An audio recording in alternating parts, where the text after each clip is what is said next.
Good morning mga katropa pips. Ito na naman po tayo sa ating mahiwagang kalsada. Narito po tayo sa Tanawan. Hahanap po tayo ng ng mapapagawan to na ating si RFI kasi nagka-problema ang kanyang bearing. Welcome to my YouTube channel, Edwin TV, #TropaPips. Okay, pasok, intro.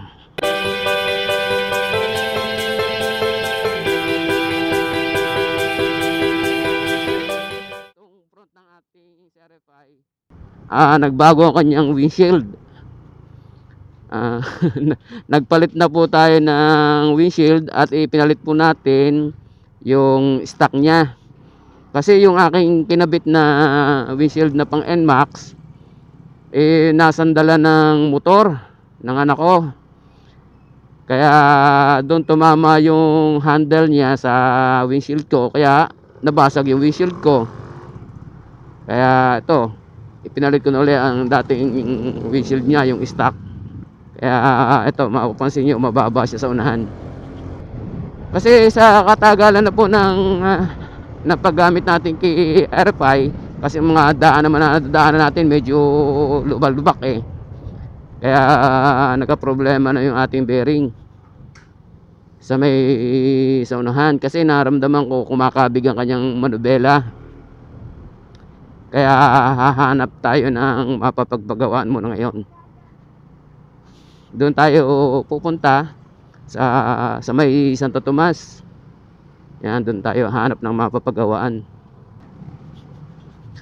6 months old na po itong si RFI sa akin. Nakakailang issue na po siya. Pero hindi naman po sa makina nagkakaroon ng issue. Minor trouble lang naman po, katulad dito mga bearing. Normal naman po yung mga bearing kasi ginagamit po natin itong si RFI, lalo't pangit ang mga daan. Mabigat kasi po si RFI, kaya pag na-ham siya, nalubak sa mga kalsada, ganun na lang ho nagiging sistema. Ang mga naging issue niya sa loob ng 6 months, una, yan, nagpalit tayo ng flywall. Pangalawa, nagpalinis tayo ng kanyang flywall at nagpalagay ng grasa. Tapos ito ngayon yung bearing, papalit tayo ng bearing kasi yung ating bearing sa unahan ay bumigay, kumakalansing siya, kaya nagkakaroon ng kabig ngayon ng manubela ko. Kaya kailangan natin dalhin na sa magagawa.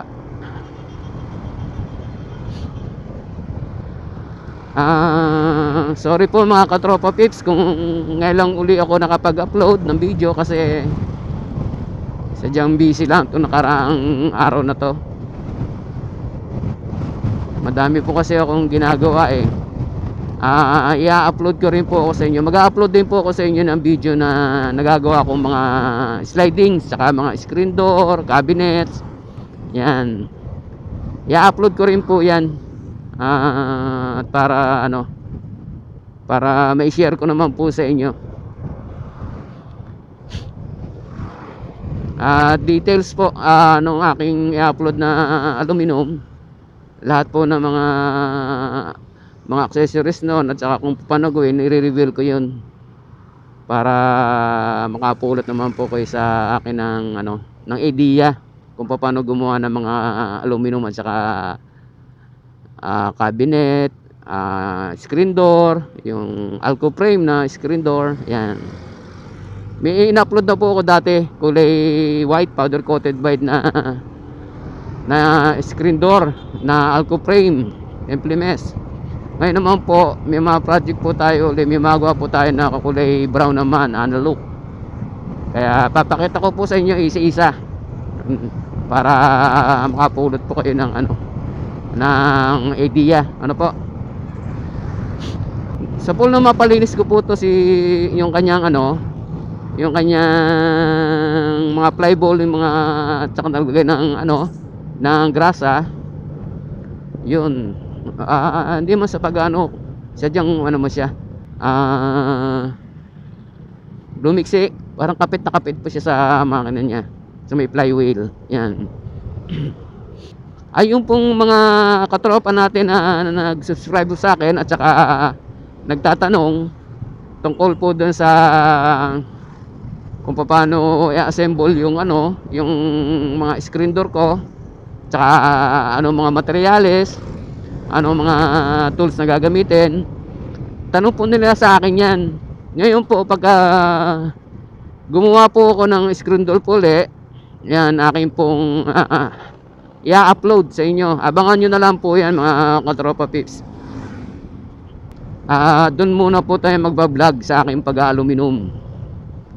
At pag may time po na makalabas po ulit ako, hanap ulit tayo ng place kung saan maganda-ganda pong lugar na hindi nyo po nararating para atin po siyang pupuntahan.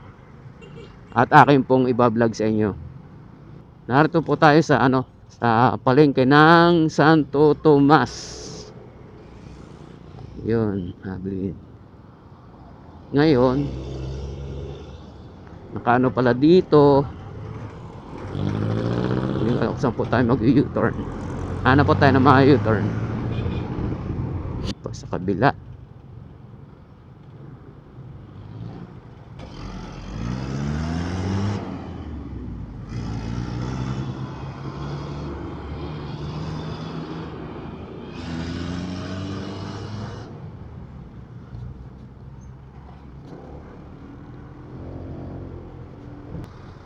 Hanap tayo dito. Okay, dito tayo sa ating kaibigang nakaporma.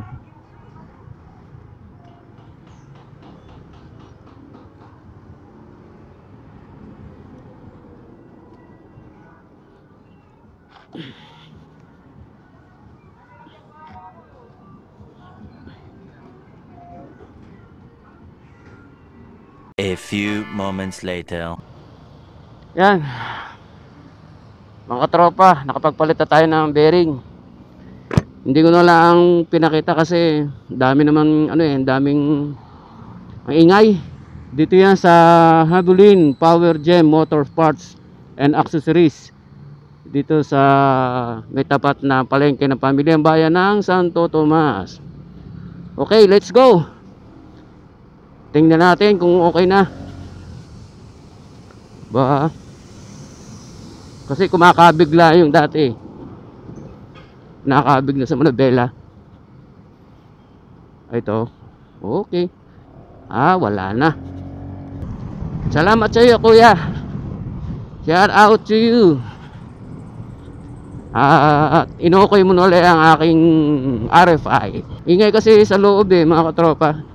Ang lakas ng sounds, hindi ko rin magkakarinigan dun Tsaka may sounds, baka naman makapirights pa ulit. Here we go again. Let's go home na mga katropa. At madilim ang panahon. Okay na sali si RFI. Ibang sistema ng takbo na ni RFI ngayon kasi tsaka yung impact ng hangin sa akin. Ang kagalingan dito sa stock ang windshield, parang tusok sa hangin. Yung okay na takbo mo. Yung sa dati kong windshield na nakalagay dito, malakas kasi ang nasasanggahan pa niya ng windshield yung hangin Kaya parang kala mo mahina-hina pa yung impact ng ng hangin dahil may nakasangga. Parang sumasangga, pero to ganito okay ito sa tama lang ang bigay ng ang bigay ng hangin sa akin the please tusok, mababa lang siya. Sandali lang naman natin yung napaayos, madali lang. Bearing lang naman ang pinalitan. Bearing pag may time. Mga tropa, hindi pa tayo makapamasyal sa may bandang kanluran, sa malapit sa Taal. Hindi ko pa naman siya napapasyalan, pero gusto kong pasyalan para para may update ko rin kayo kung ano ang sistema ngayon doon. Dating baywalk doon, sinarduhan sa amin sa Tanawan kasi nagpaparamdam na naman to sa ating si Taal, kaya nakahanda uli ang ating mga tao para sa mga kung sakasakali ay sa paglikas. Dati noon nung pumutok si Taal, doon kami nag-evacuate sa sa Santa Rosa. Sana naman po ganan-ganan lang ang gawin ni Taal, yung paramdam lang, wag na siyang tumuloy. Sumingaw na lang siya na sumingaw para naman mabawasan ang pressure niya sa baba. Kasi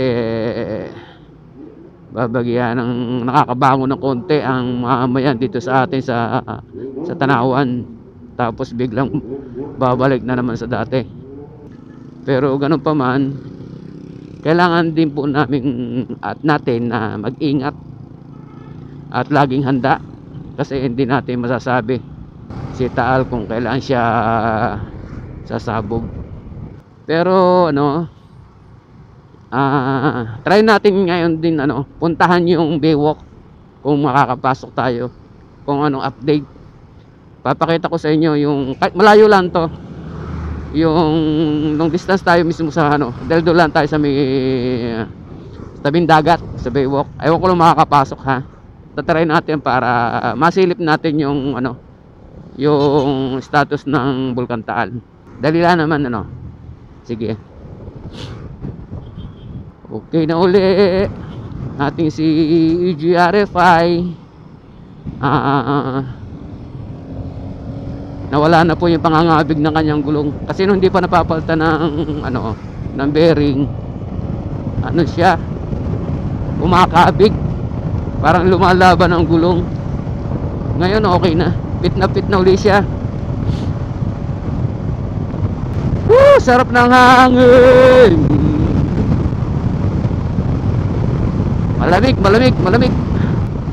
Ayan na, natatanaw nyo na yan na nakasanahan yan, yung bulkan na yan. Yan ang kapatigirang Bulacan. Talaga naman na malipit na naman ang kanyang dila. Yan, kita nyo di ba mga katropa? Yan, kasi alam ko sa atin balita lang ang nakakarating. Ngayon ating sisilipin. Malapit na tayo sa baywalk. Yan,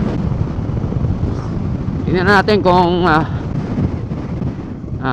makakapasok tayo sa loob, pipicturean natin o papakita ko na sa inyo yung status ng yan, ito na, nasa bukaan natin baywalk. Yan yung ganda ng daang ito.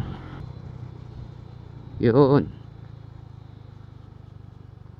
strictly no pace, must no entry, mag-ingat po ang lahat.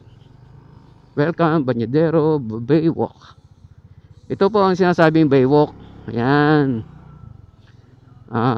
bali maganda naman, nakakapasok tayo. Yan, sa gabi mas masarap dito mamasyal. Sa hapon, mga tinda nila, mga street foods na yan ang kanyang mga paninda ngayon. Yan po ang Bulkan Taal. Yan, tingnan nyo mga katropa, wala namang usok, di ba? Yan ang lugar na yan ng akin din nabalitaan na pagyanig ang naramdaman namin dito. Yun ang sabi. At yung usok, wala naman kayo nakikita mga katropa, di ba? Ayon sa PBOX, marami na raw na itatalang pagyanig ang Bulkan Taal.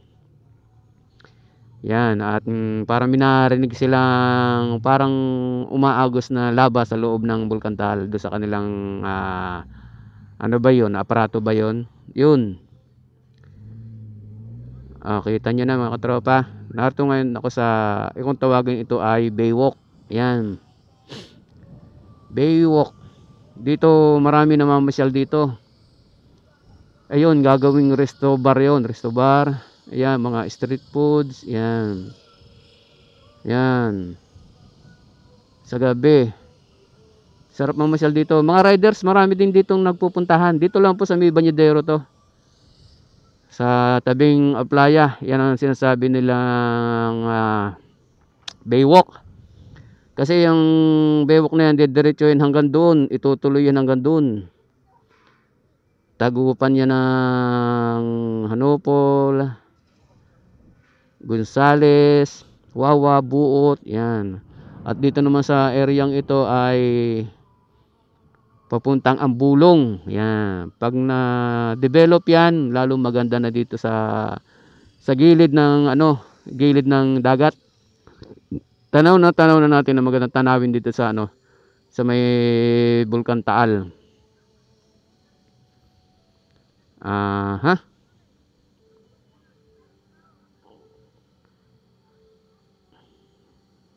Sige mga tropa, magpapapicture lang. Pipicturean natin siya, ha. Ayan. Sa may Taal. Kita nyo? Ayun, ang Taal na yun. Kita nyo na. Wala naman kayo nakikitang usok, di ba? Yan. Inatiran ko lang naman kayo ng update lang sa Bulkan Taal. No? Yan.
Fifteen minutes later.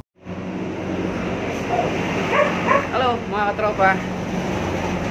Shout out muna pala tayo ngayon mga katropa. Shout out nga pala kay Moto Binsoy at sa mga kamag-anak ko dyan sa Bañadero. Shout out sa inyo lahat. Okay? Narito na po tayo ulit sa aking home base. At naipakita ko na po sa inyo kanina yung status ng Bulkan Taal. Nakita nyo naman po, di ba? Kaya if you like this video, please like and share and subscribe sa mga katropa pips. Okay, babu.